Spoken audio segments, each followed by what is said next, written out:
بسم الله الرحمن الرحيم نحمده ونصلي على رسوله الكريم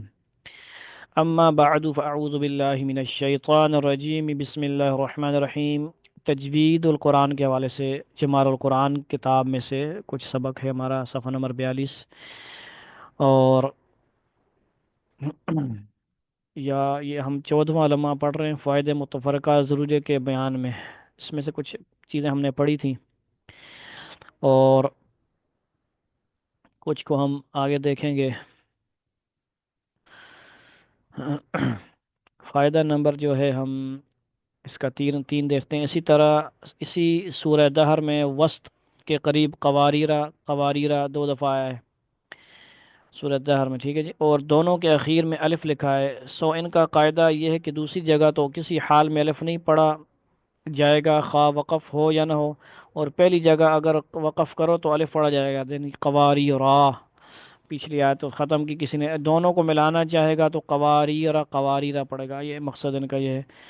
اور وقف نہ کرو تو الف نہیں پڑھا جائے گا۔ اور زیادہ عادت یہ ہے کہ پہلی جگہ کو وقف کرتے ہیں، دوسری جگہ نہیں کرتے، تو اس صورت میں پہلی جگہ الف پڑھو، دوسری جگہ مت پڑھو۔ تو یہ انشاءاللہ وہاں پہ ہم جا کے اچھی طرح اس کی مشق کر لیں گے۔ فائدہ نمبر 4 کے قرآن میں ایک جگہ امالہ ہے، یعنی سورہ ہود میں جو بسم اللہ مجریہا اس ہے، اس کا بیان لمحہ 8 قاعدہ میں دیکھ لو۔ مطلب یہ ہے کہ اس میں پہلے ہم نے پڑھ لیا کہ یہ اس کو مجریہا نہیں پڑھیں گے بلکہ مجریہا پڑھتے ہیں۔ ہماری جو قرأت ہے اس میں یہی ایک جگہ زیر کو زبر اور زیر کے درمیان پڑھنا۔ اردو میں جس طرح الفاظ ہوتے ہیں قطرے، ہمارے، تیرے، میرے، رے، یہ صرف ایک لفظ ہے ہمارا قرآن میں، یہ سورہ ہود میں یہ سامنے ہے جو اس طرح پڑھا جائے گا، یعنی حضرت نوح علیہ السلام نے پڑھا تھا، دعا پڑھی تھی بسم اللہ مجریہا و مرساہا، ٹھیک ہے جی۔ فائدہ نمبر 5 سورہ حامیم سجدہ میں ایک تسہیل ہے اعجمی یوں، اور اس کا بیان 12ویں لمحہ کے قاعدہ میں گزرا ہے، یعنی اس پہ وہاں ہم نے پڑھا کہ دوسرا حمزہ نرم پڑھا جائے گا، اعجمی یوں عربی۔ فائدہ 6 سورہ حجرات میں بئس الاسم میں الاسم کا حمزہ نہیں پڑھا جاتا بلکہ اس کے لام کو اس کے سین سے ملا دیتے ہیں، اس کا بیان بھی 12ویں لمحہ کے قاعدہ 2 میں گزرا ہے، یعنی وہاں پہ تفصیل سے ہم نے پچھلے سیشن میں دیکھ لیا اس کو۔ آگے فائدہ 7 لئن بسطت اور احط اور ما فرتم اور ما فرتو میں ادغام ناتمام ہوتا ہے، نامکمل، ٹھیک ہے جی۔ لئن بسطت سورہ مائدہ، اور احطو سورہ نمل، سورہ یوسف ما فرتم فی یوسف، ما فرتو سورہ زمر، اور 5ویں نمبر پہ انہوں نے آگے لفظ جو ہے ناتمام ہوتا ہے۔ کیا مطلب ان کا؟ یعنی طا کو تا کے ساتھ ملا کر مشدد کر کے اس طرح پڑھا جائے کہ طا اپنی صفت استعلاء و اسباق کے ساتھ بدون قلقلہ کے پر ادا ہو، یعنی بسط تا اس طرح قلقلہ کر کے نہیں پڑھیں گے، بسط تا کہ قلقلہ کے پر ادا ہو اور تا باریک ادا ہو، بسط تا۔ اور علم نخلقکم میں بہتر یہی ہے، یعنی یہ کہاں پہ آتا ہے؟ سورہ مرسلات میں آتا ہے، من ماء مہین میں بہتر یہی ہے، کیا بہتر ہے؟ وَيَجُوزُ النَّاقِصُ أَيْضًا وَهُوَ أَنْ يَبْقَى بَعْضُ صِفَاتِ الْمُدْغَمِ، کہ ادغام پورا ادغام کیا جائے، یعنی قاف بالکل نہ پڑھا جائے، قاف موٹا والا نہ پڑھا جائے، یہ کہہ رہے ہیں، بلکہ قاف کا کاف سے بدل کر اور دونوں کو ملا کر مشدد کر کے پڑھا جائے۔ یہ مقصد کیا ہے کہ قاف کہہ رہے ہیں نہ پڑھا جائے، بہتر یہی ہے، نخلق نہ پڑھا جائے بلکہ لام کے بعد کاف سے ملا دیا جائے، نخلقکم۔ بہرحال انہوں نے یہاں بہتر کہا ہے، لیکن اگر کوئی نخلقکم بھی پڑھے، مثلا پہلے دفعہ نخلق موٹا پڑھے اور کم آگے پتلا پڑھے، تب بھی جائز ہے، دوسری کتابوں میں لکھا ہے، وہ انشاءاللہ ہم کتابیں پڑھیں گے اس کے بعد اللہ توفیق دیں گے۔ تو مخلص یہاں پہ حساب سے کیا ہوا؟ کاف پڑھیں گے پتلا والا، موٹا نہیں۔ فائدہ نمبر 8، ٹھیک ہے جی، فائدہ نمبر 8 میں کیا ہے؟ نون والقلم اور یاسین والقرآن الحکیم میں نون اور سین کے بعد جو واو ہے یرملون، کہ قاعدہ کے موافق جس کا ذکر 10 علماء کے قاعدہ 3 میں آ چکا ہے، اس واو میں ادغام ہونا چاہیے مگر ادغام نہیں کیا جاتا، ٹھیک ہے جی، نہیں کیا جاتا نون والقلم میں، آسان مطلب نون ہے نا حرف، اس کے بعد واو ہے اور ریل مرون میں سے، لیکن نون والقلم اس طرح نہیں پڑھتے نا، نون پورا پڑھا جاتا ہے، یہ بتا رہے ہیں، یعنی یہ اسی طرح ہوگا نون والقلم، اسی طرح یاسین والقرآن الحکیم، سین کے بعد واو کیا ہے، یعنی سین کے اندر نون ساکن ہے، اس کے بعد واو ہے، اور حروف یرملون میں سے بظاہر تو ایسا ہونا چاہیے یاسین مطلب کچھ اور ہی ہو جاتا نا، تو یہ آگے بتا رہے ہیں اسی چیز کو، ٹھیک ہے جی، قاعدہ ایک موافق جس کا ذکر 10ویں لمعہ کے قاعدہ 3 میں آ چکا ہے، اس واو میں ادغام ہونا چاہیے مگر ادغام نہیں کیا جاتا، یعنی وہ حرف پورے پورے پڑھے جا رہے ہیں نا، یہاں پہ ادغام نہیں ہوگا، مطلب حرف پورا پڑھا جائے گا، یہ حروف مقطعات ہیں، یہ خاصیت ہے، تو مطلب یہ پھر کچھ اور عجیب سا ہو جاتا، اس واو میں ادغام ہونا چاہیے مگر نہیں کیا جاتا، ٹھیک ہے جی، کیوں نہیں کیا جائے، عند حفص رحمۃ اللہ علیہ اختیار ہو۔ فائدہ نمبر 9، سورہ یوسف کے دوسرے رکوع میں لا تأمنا، اس میں نون پر اشمام کیا کرو، بہترین بات ہے، اس کو غور سے سننا ہے، اختیارہ لأنہ سہل علی الاطفال ويجوز الروم ايضا لا تأمننا ولا يجوز الادغام المحض كما لا يجوز الاظہار المحض۔ سورہ یوسف کے دوسرے رکوع میں ہے لا تأمنا، اس میں نون پر اشمام کرو، اشمام کیا ہے جی؟ اچھا، اشمام کا مطلب یہ ہے کہ لا تأمن جب پڑھیں گے تو یہ اپنے آپ کو شیشے میں دیکھ کے پریکٹس کرنے والی چیز ہے، جب من پڑھیں گے تو دونوں ہونٹوں سے ایسا اشارہ کریں گے کہ جیسے میں نے پیش پڑھا ہے، ٹھیک ہے جی، جس طرح پیش میں ہونٹ گول ہوتے ہیں، لا تأمنا، ہمارے قاری میاں احمد صاحب رحمۃ اللہ تعالی علیہ، گجرات، مدرسے جلال پور جٹاں، جامعہ انوار القرآن کے مدیر، اور ہزاروں حفاظ قراء کے استاد، ہمارے بھی استادوں میں بڑے استاد میاں قاری میاں صاحب ان کو کہا جاتا، اب وفات پا گئے ہیں، ان کے پاس ہم نے پڑھا تو ان کا یہ انہوں نے مجھے بتایا، ہونٹ کر کے ابھی بھی مجھے جو ہے ہونٹوں سے اشارے ان کے یاد ہیں، نقشہ ذہن میں ہے ان کا، ٹھیک ہے جی، اس طرح انہوں نے ہونٹوں سے اشارہ کر کے اشمام مجھے کیا، اس وقت نہیں آ رہا تھا، جب میں اس بارہ پڑھا تھا ان کو سنا رہا تھا، لا تأمنا، یہ بات ہو گئی۔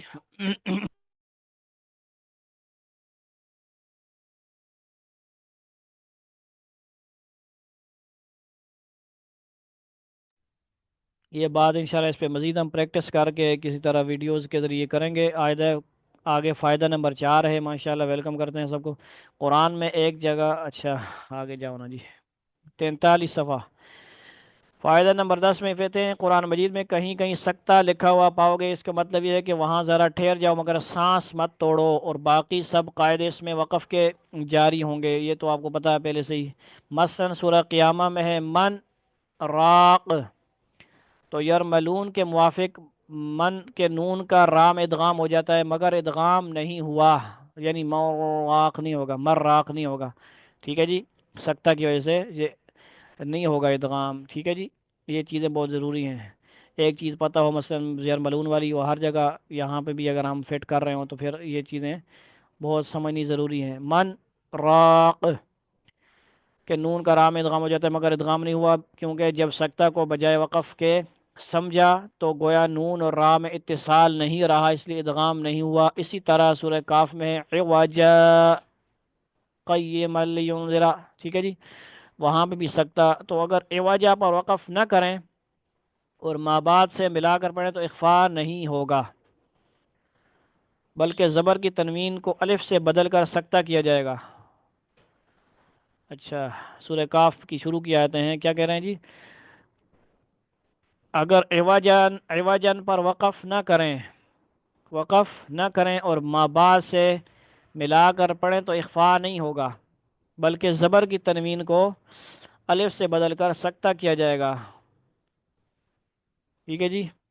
یہ کہہ رہے ہیں عوجا قیما قیم لینذر، یہ کہہ رہے ہیں اس طرح پڑھنا ہے مطلب، ٹھیک ہے جی، یعنی ایسا نہیں پڑھنا ہے عوجا قیم ملا کے تو پڑھنا ہی نہیں ہے نا، یہ کہہ رہے ہیں وقف نہ کریں، وقف نہیں کرنا ہے نا، سکتا جو لکھا ہوا ہے تو کیا کریں گے عوجا قیم لینذر، یہ بھی آپ کو سورہ کاف میں آپ کل پڑھی ہوگی، جس نے اس کو پتہ لگ گیا ہوگا، ٹھیک ہو گیا۔ اور تمام تمام قرآن شریف میں حفظ کی روایت میں کل سکتے چار ہیں، ایک سورہ قیامہ میں جیسے اوپر آیا من راق، دوسرا سورہ کاف میں جیسے اوپر آیا جو مذکور ہوئے، تیسرا سورہ یاسین میں مم مرقدنا هذا ما وعد الرحمن وصدق المرسل، ٹھیک ہو گیا یہ تیسرا، کہ الف پر جب کہ ما بعد سے ملا کر پڑھا جائے، چوتھا سورہ مطففی میں کلا بل ران علی قلوبہم کے سلام ساکن پر، بس ان دو کے علاوہ قرآن میں کہیں سکتا نہیں، یعنی یہ کہہ رہے ہم جو قرآن پڑھتے ہیں قرات امام حفص عاصم رحمۃ اللہ علیہ کے مطابق چار جگہ واجب ہے، یہ چیز یاد رکھیں آپ، یعنی ٹھیک ضروری ہے یہ، تو یہ چار آپ کو لازمی کرنے چاہیے۔ فائدہ نمبر 11، قرآن میں جہاں پیش آئے اس کو واو معروف کی سی بو دے کر پڑھو۔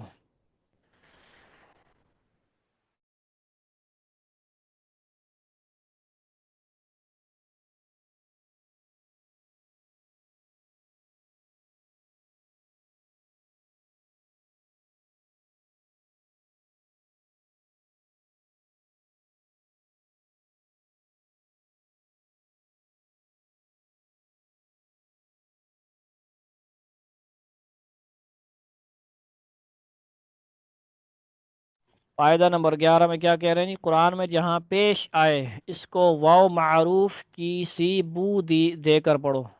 یعنی حوال واو اساں پنجابی میں کہتے ہیں، اور جہاں زیر آئے اس کو یا معروف کی سی بو دے کر پڑھو۔ آگے مثال سے سمجھ، ہمیں ہمارے ملک میں پیش کو ایسا پڑھتے ہیں کہ اگر اس کو بڑھا دیا جائے تو واو مجہول پیدا ہوتی ہے، اور زیر کو ایسا پڑھتے ہیں کہ اگر اس کو بڑھا دو تو یا مجہول پیدا ہوتی ہے، تو یہ بات عربی زبان کے خلاف ہے، ایسا مت کرو، بلکہ پیش کو ایسا پڑھو کہ اگر اس کو بڑھا دیا جائے تو واو معروف پیدا ہو، اور زیر کو ایسا پڑھو کہ اگر اس کو بڑھا دیا جائے تو یا معروف پیدا ہو، اور زیر اور پیش کے اس طرح ادا ہونے کے کو ماہر استاد سے سن لو، لکھا ہوا دیکھنے سے سمجھ میں شاید نہ آیا ہو، یعنی یہ وہی بات ہے کہ جس طرح بار بار ہم کہتے ہیں پیش کو اور زیر کو کیا کریں باریک پڑھیں، معروف پڑھیں، الحمد للہ للہ، ٹھیک ہے جی، زیر ہے یا پیش ہے اس کو کیا کریں باریک پڑھیں، معروف کا یہ مطلب ہوتا ہے۔ فائدہ نمبر 12، جب واو مشدد یا یا مشدد پر وقف ہو تو ذرا سختی سے تشدید کو بڑھانا چاہیے تاکہ تشدید باقی رہے، جیسے عدو ہے اصل میں، تو وقف کریں گے عدو عدو، ٹھیک ہے جی، شد کو ظاہر کرنا وقف میں ضروری ہو، علی النبی، ٹھیک ہے جی، ان اللہ وملائکتہ یصلون علی النبی، نبی اس طرح نہیں پڑھنا، نبی نبی۔ فائدہ نمبر 13 میں کیا کہتے ہیں جی، کہ سورہ یوسف میں ہے لیکون من الصاغرین، اور سورہ اقرا میں ہے لنصفعا، یا ہے سورہ لنصفعا بالناصیہ، اگر لیکونن اور لنصفعن پر وقف کرو تو الف سے پڑھو، ٹھیک ہے جی، وقف تو ٹھیک ہے آپ لوگوں کو جو ٹھیک ہے اوکے، ٹھیک ہے جی، لنصفعا، یہ کہنے لیکونا وقف ہوگا تو، او لنصفعا، وہی قاعدہ جو سم کو پتہ ہے ابدن والا، وہ پر وقف کرو تو الف سے پڑھو، یعنی تنوین مت پڑھو، ٹھیک ہے جی، اور لیکن یہ درمیان میں ہے تو وقف تو ادھر نہیں ہوگا نا، ٹھیک ہے جی، کوئی ایسا معذور ہو جو بہت دو تین لفظوں میں سانس ٹوٹ جاتا ہو تو وہ پھر اس کا مسئلہ ہو جائے گا، تو کیا ہو گیا جی، الف وَإِن كَانَ خِلَافُ الْقِيَاسِ لِأَنَّهَا نُونٌ خَفِيفَةٌ لَكِنَّ الْوَقْفَ يَكُونُ تَابِعًا للرسم وهذه القاعدة أكثرية لأكل لا كلية، فإن ثمود بالألف إذا وقف عليه لا يكون وقو وقفه تابعا للرسم۔ فائدہ نمبر 4 میں کیا کہتے ہیں کہ لیفٹ کر سکتے ہیں 110 کے، فائدہ 14، چار لفظ قرآن مجید میں ہے کہ لکھے تو جاتے ہیں صاد سے، اور اس صاد پر چھوٹا سا سین بھی لکھ دیتے ہیں۔ اس کا قاعدہ سمجھ لو، ایک تو سورہ بقرہ 245 آیت میں یقبضو و یبسطو، دوسرا سورہ اعراف 59 69 میں فی الخلق بسطہ، ان دونوں جگہ میں سین پڑھو۔ آسان بات ہو گئی، یہ بھی تقریباً قاعدہ جو ہمارے پاس ہے اس کے آخر میں یہ ساری لکھے ہوئے ہیں، ٹھیک ہے جی۔ سین پڑھنا یعنی 8ویں سپارے والا اور دوسرے سپارے والا سین پڑھنا ہے۔ تیسرا سورہ طور 37 آیت میں ام ہم المسیطرون، مسیطرون، اس میں چاہے سین پڑھو چاہے صاد پڑھو، اختیار ہے، دونوں کبھی سین پڑھ لیں کبھی صاد پڑھ لیں۔ چوتھا سورہ غاشیہ میں بھی مسیطر، اس میں صاد پڑھو، بھی مسیطر پڑھنا ہے، صاد سی نہیں پڑھنا۔ فائدہ نمبر 15، کئی مواقع قرآن مجید میں ایسے لکھے ہیں، ایسے ہیں کہ لکھا ہوا تو ہے لا اور پڑھا جاتا ہے لا، پڑھتے وقت ان کا بہت خیال رکھو۔ ایک سورہ آل عمران 158 میں لَإِلَى اللَّهِ تُحْشَرُونَ، دوسرا سورہ توبہ 47 میں وَلَأَوْزَعُوا، تیسرا سورہ نمبر 21 میں أَوْ لَأَذْبَحَنَّهُ، چوتھا سورہ صافات 68 میں 68 میں لَإِلَى الْجَحِيمِ، پانچواں سورہ حشر 13 میں لَأَنْتُمْ أَشَدُّ رَهْبَةً فِي صُدُورِهِم مِّنَ اللَّهِ۔ اسی طرح سورہ آل عمران 15ویں رکوع میں لکھا ہوا ہے أَفَإِن مَّاتَ أَوْ قُتِلَ انقلبتم، اور پڑھا جاتا ہے، یہ کیا ہو رہا ہے جی، بچوں کے پاس تو نہیں ہے موبائل نا، ریکارڈنگ چل رہی ہے ماشاءاللہ، بہت بہت اچھا آپ کا شرکت ہے ماشاءاللہ۔ اور اسی طرح جی اور پڑھا جاتا ہے افائن، اور چند مقامات میں لکھا ہو ملئہ، اور پڑھا جاتا ہے یعنی ملائہ لکھا ہوتا ہے اور پڑھا جاتا ہے ملئہ، اور سورہ کاف کے چوتھے رکوع میں لکھا ہے لیشاء، اور پڑھا جاتا ہے لیشیء، اور بعض جگہ لکھا ہوا نبائی، اور پڑھا جاتا ہے یعنی نبائی لکھا ہوتا ہے اور پڑھا جاتا ہے نبائی، نبائی المرسلین۔ تنبیہ، مذکورہ قاعدہ اکثر تو وہ ہیں جن میں کسی کا اختلاف نہیں، اور جن میں اختلاف ہے ان میں سے میں نے امام حفص بن سلیمان الاسدی الکوفی رحمۃ اللہ علیہ کے قواعد لکھے، جن کی روایت کے موافق ہم لوگ قرآن مجید پڑھتے ہیں، اور انہوں نے قرآن مجید حاصل کیا ہے۔ امام عاصم تابعی رحمۃ اللہ علیہ، اور انہوں نے زر بن حبیش رحمۃ اللہ اسدی رضی اللہ، اور عبداللہ بن حبیب سلمی رضی اللہ، سلمہ رضی اللہ عنہ سے، اور انہوں نے حضرت عثمان اور حضرت علی اور حضرت زید بن ثابت رضی اللہ اور حضرت عبداللہ بن مسعود رضی اللہ تعالیٰ عنہ، حضرت ابی بن کعب سے، اور ان سب حضرات نے جناب رسول مقبول صلی اللہ علیہ وسلم سے۔ خاتمہ، چاند کا پورا لمحہ بھی 14ویں رات کو ہوتا ہے، اور جہاں بھی 14ویں لمحہ کے ختم پر سب مضامین میں پورے ہو گئے، اس لیے یہاں پہنچ کر رسالہ کو ختم کرتا ہوں۔ اللہ تعالیٰ اس کو نافع اور مقبول فرمائے، اور طالب علموں سے خصوصاً بچوں سے خصوصاً قدوسیوں سے رضائے مولا کی دعا کا طالب ہوں، حضرت مولانا اشرف علی افین ہوں۔ سبحان اللہ، الحمدللہ۔ تو یہ ہماری آج اما پارا ایک ممبر کا مکمل ہوا، اور آج ماشاءاللہ ہماری کتاب بھی مکمل ہوئی۔ اب دعا کرتے ہیں۔ الحمدللہ رب العالمین والعاقبۃ للمتقین والصلاة والسلام علی سید الانبیاء والمرسلین، ربنا آتنا فی الدنیا حسنۃ وفی الآخرۃ حسنۃ وقنا عذاب النار، رب اجعلنی مقیم الصلاة ومن ذریتی، ربنا وتقبل دعاء، ربنا اغفر لی ولوالدی وللمؤمنین یوم یقوم الحساب۔ یا اللہ، جو کتاب جمع القرآن پڑھی گئی، جو بھی ہم قرآن پاک پڑھتے ہیں، اما پارا پڑھتے ہیں یا قاعدہ پڑھتے ہیں، ان کا ثواب حضرت مولانا اشرف علی تھانوی رحمۃ اللہ علیہ کو پہنچائیے۔ تمام کابرین جو دنیا سے چلے گئے، اللہ تعالیٰ ان کو بھی ثواب پہنچائیے۔ خصوصاً ہمارے جو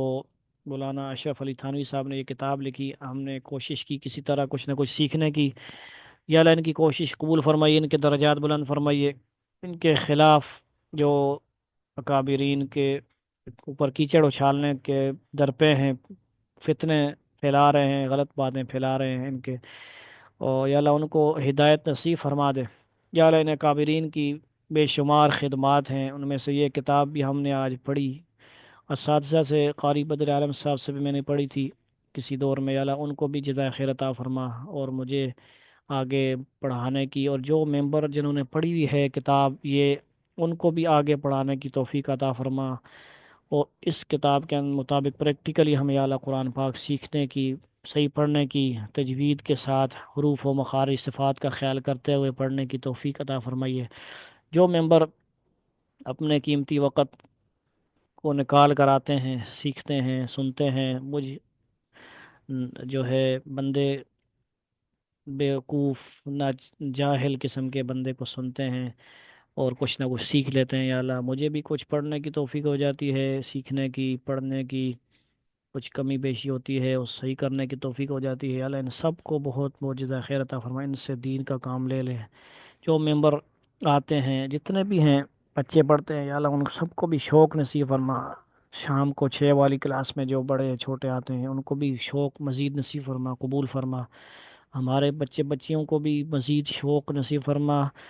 قرآن سیکھنے کا، سکھانے کا، عمل کرنے کا بھی، یا اللہ جو ہمارے ترجمہ 20 پارے مکمل ہوئے آخر میں، شروع کے 10 پارے بھی، یا اللہ توفیق عطا فرمائیے ہم ان کو بھی کسی طرح مکمل کریں مسجد میں جہاں بھی،